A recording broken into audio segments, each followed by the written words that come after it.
On April 8, 1904, Liberal MP David Lloyd George visited the former Liberal Prime Minister and current curmudgeon, Lord Rosebery. The Entente Cordiale had been announced that very day, and Rosebery greeted Lloyd George by saying, "Well, I suppose you are just as pleased as the rest of them with this French agreement?" Lloyd George assured him that he was. Rosebery replied, "You are all wrong. It will mean war with Germany in the end." Welcome to the history of the 20th century.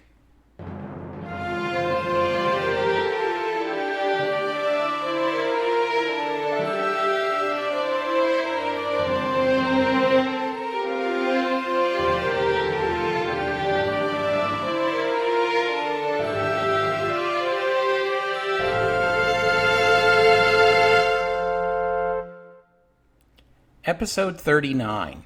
You are all wrong. When we discussed the diplomatic developments leading to the Entente Cordiale, I mentioned that French diplomats saw an opening when they noticed the British public's hostility toward Germany during the 1902 Venezuela crisis. Today I want to look at the international consequences of the Entente, but first I think we should circle back and talk about how we got to this place, where public opinion, and a good bit of official opinion in Britain, is growing increasingly hostile to Germany. To tell that story, I need to introduce you to Admiral Alfred von Tirpitz. Alfred Peter Friedrich Tirpitz was born in 1849 in what was then Prussia and is today Poland. He was the son of a lawyer who enlisted as a naval cadet in the Prussian Navy when he was 16 years old, because that's what his best friend did, and when you're 16, that's what you do. You follow your best friend. He made a career of the Navy, first the Prussian Navy, and then the Imperial German Navy. Strangely enough, he doesn't seem to have been a romantic about the sea like many naval men. Later in life, he owned a house in the Black Forest and would retire there for his vacations, or when he needed some quiet time to plan the future of the German Navy. It is said that he first came to the attention of the Kaiser, Wilhelm II, at a dinner for senior naval officers. The Kaiser went around the table and asked each officer to give his recommendation on the future of the Navy. When it was Tirpitz's turn, he told the Kaiser that what the Navy needed was battleships. At the beginning of the 20th century, battleships were the ultimate measure of the strength of a country's navy, as well as the ultimate national status symbol. So we should take a minute here to examine battleships, starting with the question of what exactly a battleship is, since the word can mean very different sorts of ships depending on what period we're talking about. So let's consider what the word meant to Alfred Tirpitz when he said it in the 1890s. The story of the battleship begins in 1827 with the invention of explosive shells. Before that time, naval combat mostly consisted of firing solid metal cannonballs at wooden ships in the hopes that the ball might punch a hole through the hull and allow water to get in and sink the ship, or perhaps that the heavy metal ball rattling around inside the enemy ship would do enough damage to cripple her.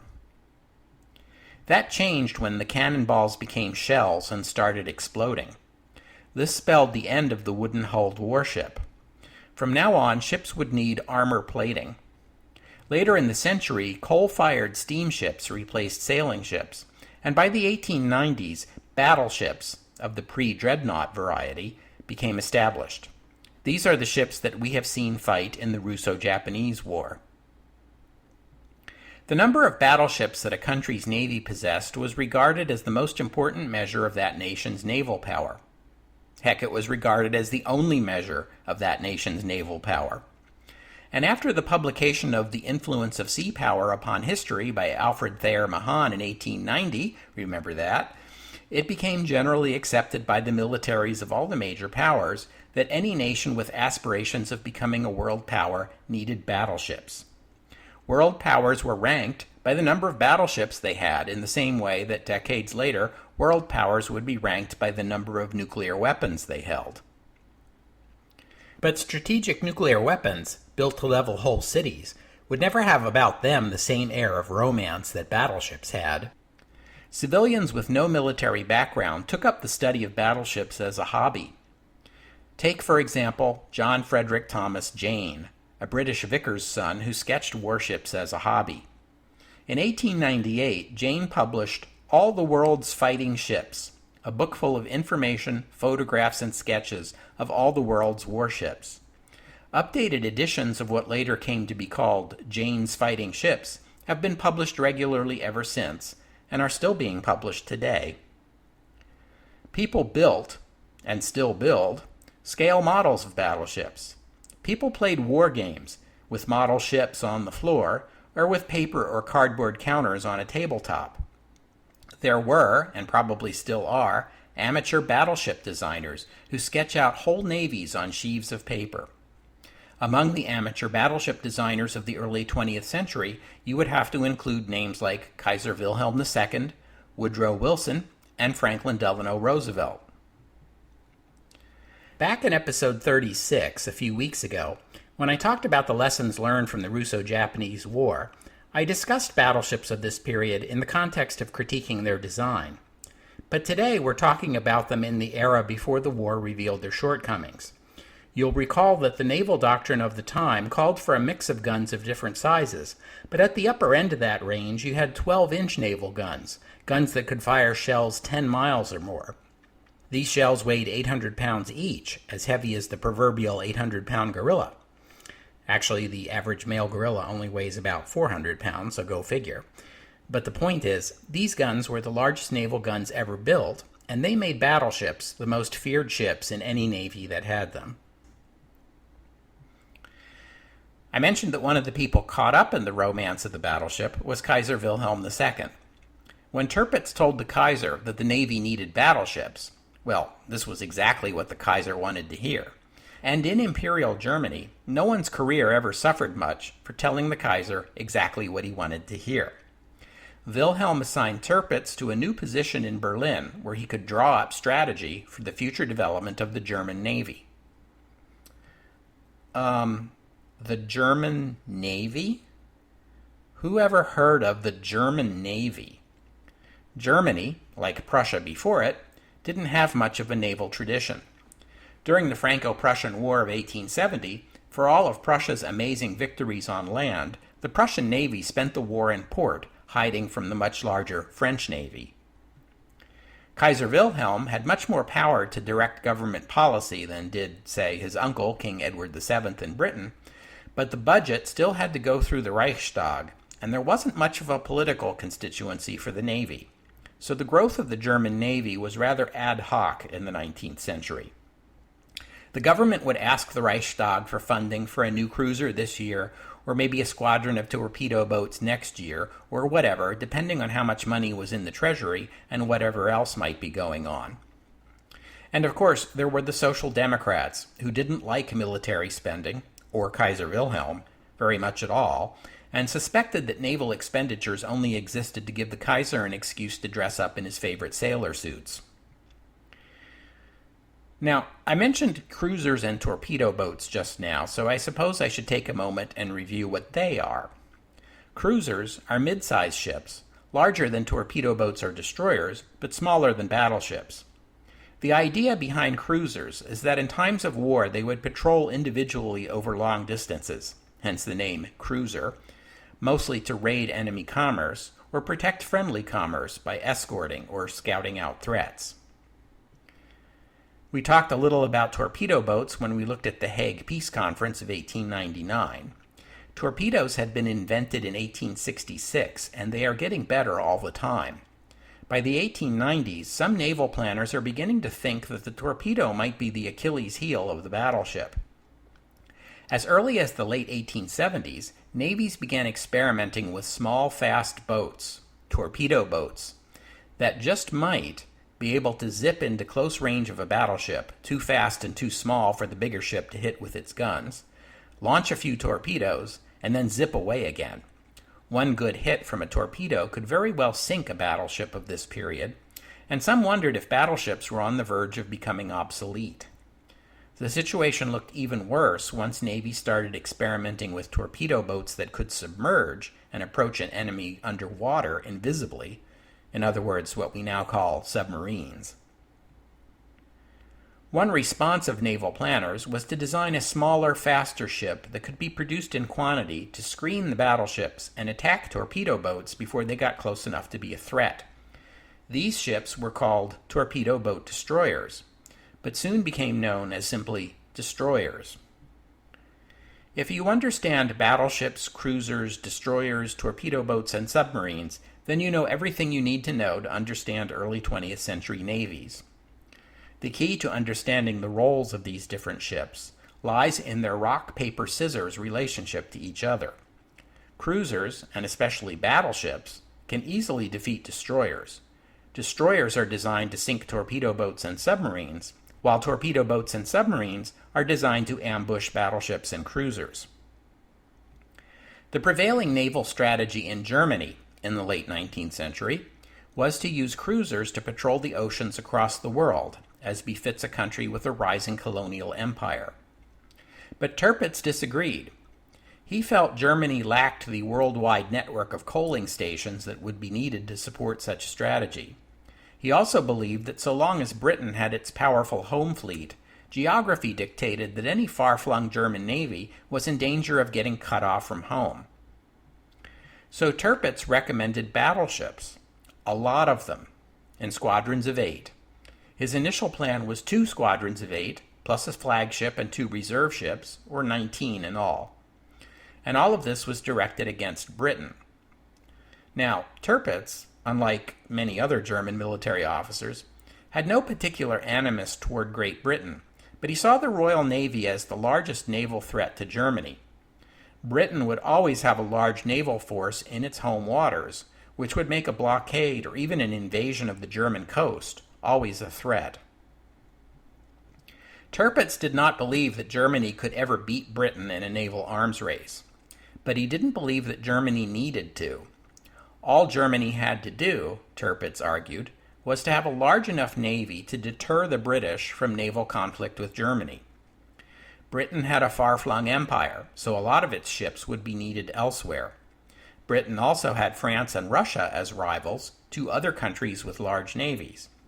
In Tirpitz's view, Britain simply would not be able to afford a naval war with a strong German navy, because even if Britain won, its own losses would be so serious as to cost it the ability to patrol far-off corners of the world and would make it vulnerable to French or Russian intervention. And then there was the question of blockades. In the event of war, the Royal Navy might be expected to blockade German ports. Up until this time, blockading a port meant keeping a hostile naval force within sight of the harbor, so that you could intercept any ships that attempt to enter or leave. This meant the British would have to divide their fleet into battle groups for each German port. A strong German fleet could then prey on these small groups one at a time, since it would have local superiority, even if the British had a larger fleet overall. That was the theory, anyway. At first, there was little enthusiasm for Tirpitz's plan in the German government. Most everyone figured there was no way the Reichstag would ever agree to fund the massive program of ship construction Tirpitz was proposing. In 1895, a frustrated Tirpitz asked to be reassigned. He was sent to command the German East Asia Squadron. At that time, the German East Asia Squadron was based in Hong Kong, which of course required the goodwill of the British. Tirpitz began scouting at once for a better base, and began eyeing Qingdao on the Shandong Peninsula of China. As you may recall, 2 German missionaries were murdered on the Shandong Peninsula in 1897, which led to German occupation of Qingdao, which led to China being forced to grant Germany a 99-year lease on Qingdao, so the German East Asia Squadron got exactly the base Tirpitz wanted for it. Of course, he got his base at the cost of triggering a scramble for China among the great powers and then the Boxer Uprising. So Tirpitz's narrow focus on a better base for the German Navy in the Far East had huge negative international consequences that Tirpitz never gave any thought to. Do you think there's any danger that might happen again? In 1898, Tirpitz was summoned back to Germany and made State Secretary of the Imperial Navy. Instead of the usual year-by-year haggling with the Reichstag, Tirpitz drafted and presented a naval bill that would authorize the construction of his 19-battleship navy over a period of years. Along with the bill came a public relations blitz. A Navy League was formed to work up popular support for a large German navy. The Navy sent its torpedo boats up the Rhine to make public appearances and stir up interest. Ship launchings became elaborate affairs where the Kaiser would come dressed up in his admiral uniform and make a speech, which he loved doing. Businesses like Krupp and the Hamburg America line that stood to make money from naval construction were urged to lobby the Reichstag. The Kaiser and the Chancellor, von Bülow, and Tirpitz himself lobbied the Reichstag extensively. Tirpitz got his navy, and the Kaiser ennobled him, making him Admiral von Tirpitz. In 1900, capitalizing on German hostility toward Britain as the Boer War was unfolding in South Africa, Tirpitz got a second naval bill through the Reichstag, this one doubling the German Navy to 38 battleships. But just as Tirpitz did not consider the geopolitical consequences of Germany acquiring a base in China, he seems not to have asked himself what the British response to his two naval bills might be. The British response was to have a freakout. Every Briton was taught that Britannia needed to rule the waves so that Britons never ever would be slaves. Britain is heavily dependent on sea trade, and a powerful foreign navy just hours from the British coast is like having a knife against your throat. A future British politician will describe Britain as an island of coal surrounded by fish, which is pretty much the British economy in a nutshell, although in fairness I should add they have a lot of sheep too. Britain's coal drove its industrial revolution, but the raw materials, from the iron ore to make steel to the cotton fibers to make textiles, all that had to be imported. And you can't expect the citizens of the richest country in the world to live on mutton and whitefish, which is why at the beginning of the 20th century, Britain imports 60% of its food. A hostile German fleet capable of cutting Britain's lifeline? Not gonna happen. Not if the British have anything to say about it.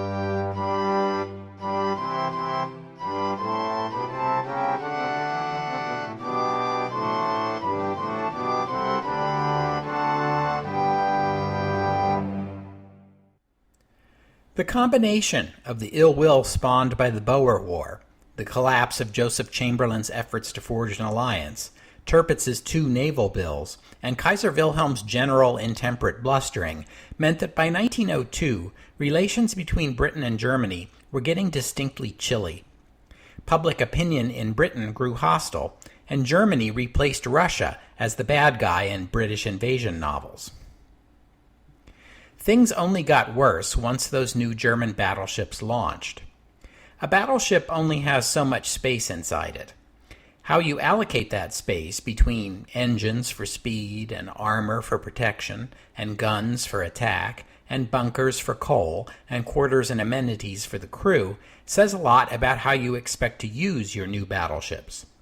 British battleships had large coal bunkers for long tours of duty, and plenty of space for the crew, and refrigerated chambers for storing food for a long voyage. German battleships, by contrast, had great armor, guns, and engines, but at the cost of smaller coal bunkers and limited crew accommodations.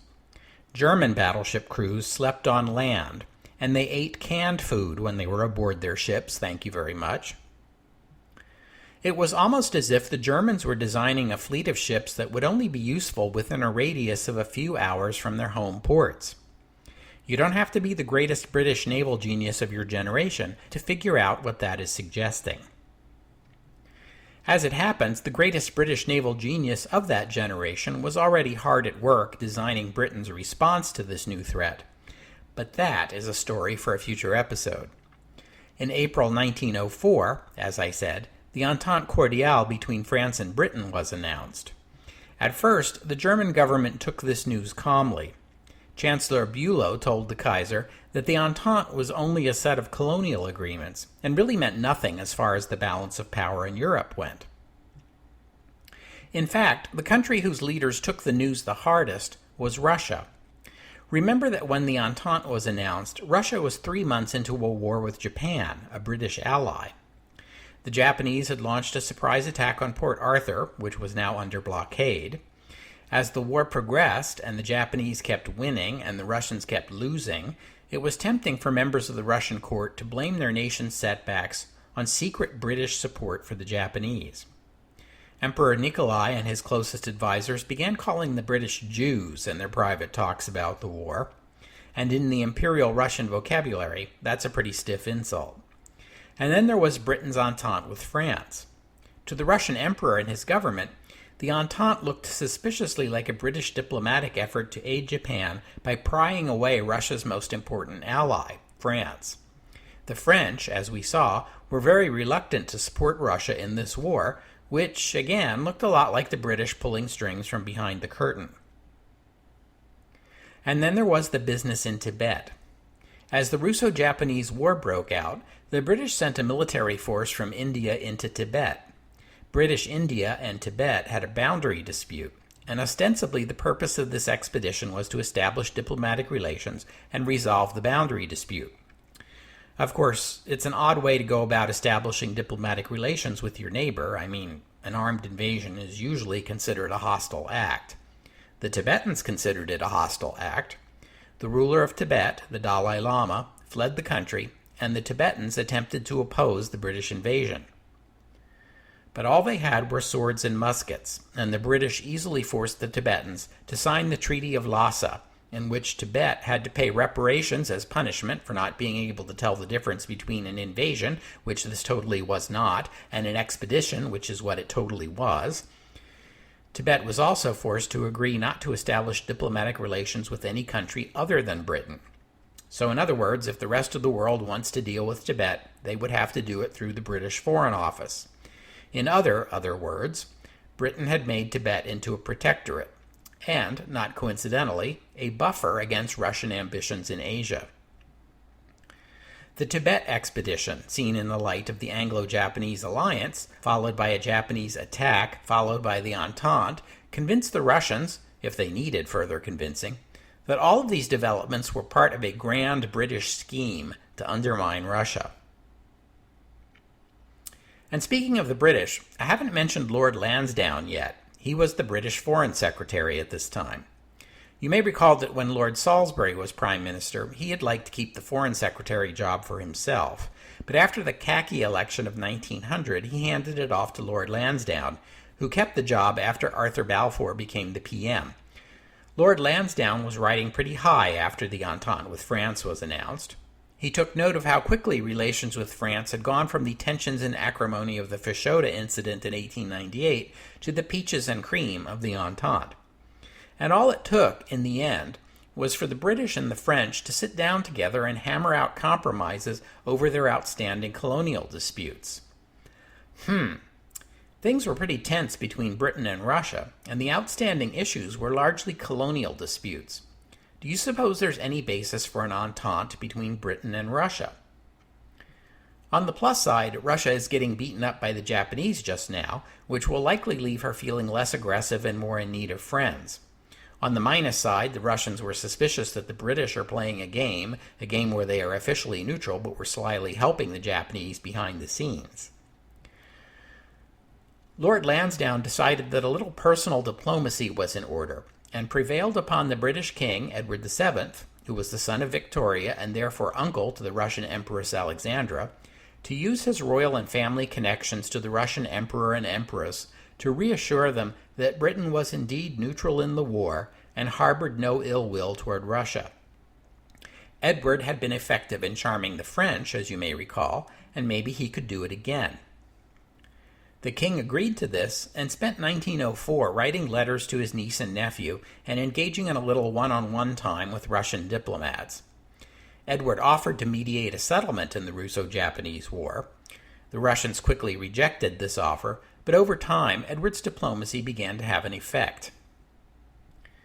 Unfortunately, one of the effects it had was to set the Germans on edge. All these British warm fuzzies being sent Russia's way so soon after the announcement of the Entente with France looked suspicious to Kaiser Wilhelm. The Kaiser had had a reasonably good relationship with his grandmother, Queen Victoria, but with her son, King Edward, not so much. The Kaiser always felt resentment toward Edward, or Uncle Bertie as he was known in the family. Wilhelm had been an emperor since 1888, and for the first 13 years of his reign, Uncle Bertie was only a crown prince. True, Edward was much older and was Wilhelm's uncle, but in Wilhelm's view, he was the higher-ranking royal, and Uncle Bertie had always been looking down on him.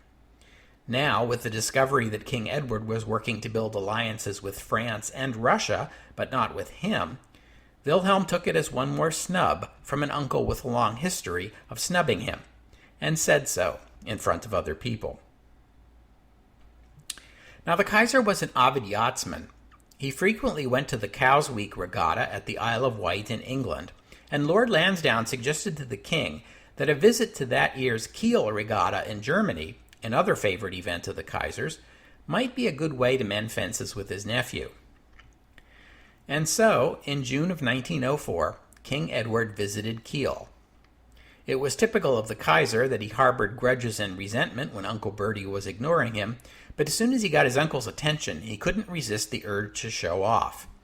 The Kaiser hosted the king aboard his yacht, the Hohenzollern, which had been decked out at great expense for the occasion, and every member of the Kaiser's cabinet was there, as were all of the imperial princes. The king spoke of his desire for peace, and how he wanted nothing more than to resolve outstanding disagreements between Britain and the other major powers. The Kaiser, a staunch supporter of Russia in the war, had to bring up the whole yellow peril thing again and explain to his uncle how their mutual relative, Emperor Nikolai, was doing the Lord's work in Asia by protecting Europe from the Asian hordes. Edward replied politely that the Japanese had legitimate grievances with the Russians, and that they were a people as civilized and dignified as any Europeans, the color of their skin notwithstanding. If that had been the worst moment of the king's visit to Kiel, it wouldn't have been so bad, but the worst was still to come. You see, as soon as the king's visit to Kiel had been scheduled, the German Chancellor von Bülow and the Naval Secretary Tirpitz had begun to worry, because Kiel is not just home to the Kiel Regatta, it is also the home of the Imperial German Navy. Both men knew the Kaiser well enough to know at once that he would pull out all the stops to impress his uncle. One stop neither of them wanted the Kaiser to pull out, though, was the Navy. They begged him. They pleaded with him. They extracted promises from him. Please, please, please, whatever else you do, do not show off your shiny new Navy to the king, because they knew the German naval buildup was alienating Britain. Jackie Fisher, the second Lord of the Admiralty, about whom I will have more to say in a couple of weeks, was already giving speeches in Britain advocating what was called the Copenhagenization of the German fleet. This was a reference to 1807, when the British attacked the Danish capital of Copenhagen and seized the Danish navy to prevent its being used by Napoleon against Britain. In 1904, Copenhagenization meant what we would call a preemptive strike. Fisher was advocating nothing less than a surprise British attack on Kiel to destroy or capture the Kaiser's new fleet before Germany can use it against the British. Imagine an American or Soviet Air Force officer advocating a preemptive nuclear strike against the other power in 1964. Yeah, kind of like that. Anyway, given the tensions over the German Navy, the last thing Bülow or Tirpitz wanted was for the Kaiser to put on a big show of his huge and intimidating navy in front of the British king, which would certainly be interpreted in Britain as a threatening gesture. And so Kaiser Wilhelm exercised his well-known restraint and kept the Imperial German Navy tied up at its docks and out of sight that day. I am joking, of course. No, the Kaiser ordered the entire Imperial German Navy, every last ship of it, to pass in review before the king, firing salutes with guns so big they shook the deck of the Hohenzollern. In other words, the Kaiser put on a big show of his huge and intimidating navy in front of the British king, which was interpreted in Britain as a threatening gesture. And so, for scaring the crap out of the British during a visit intended to foster a closer relationship, I would like to present this week's Kaiser Wilhelm II Award for making an ass out of yourself to Kaiser Wilhelm II.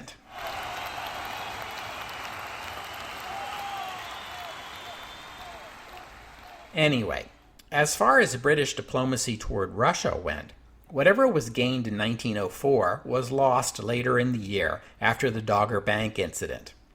You may recall that while the Russian Baltic Fleet was on its epic journey toward destruction in the Tsushima Strait, it attacked British fishing boats in the North Sea, mistaking them for Japanese torpedo boats because of course they did.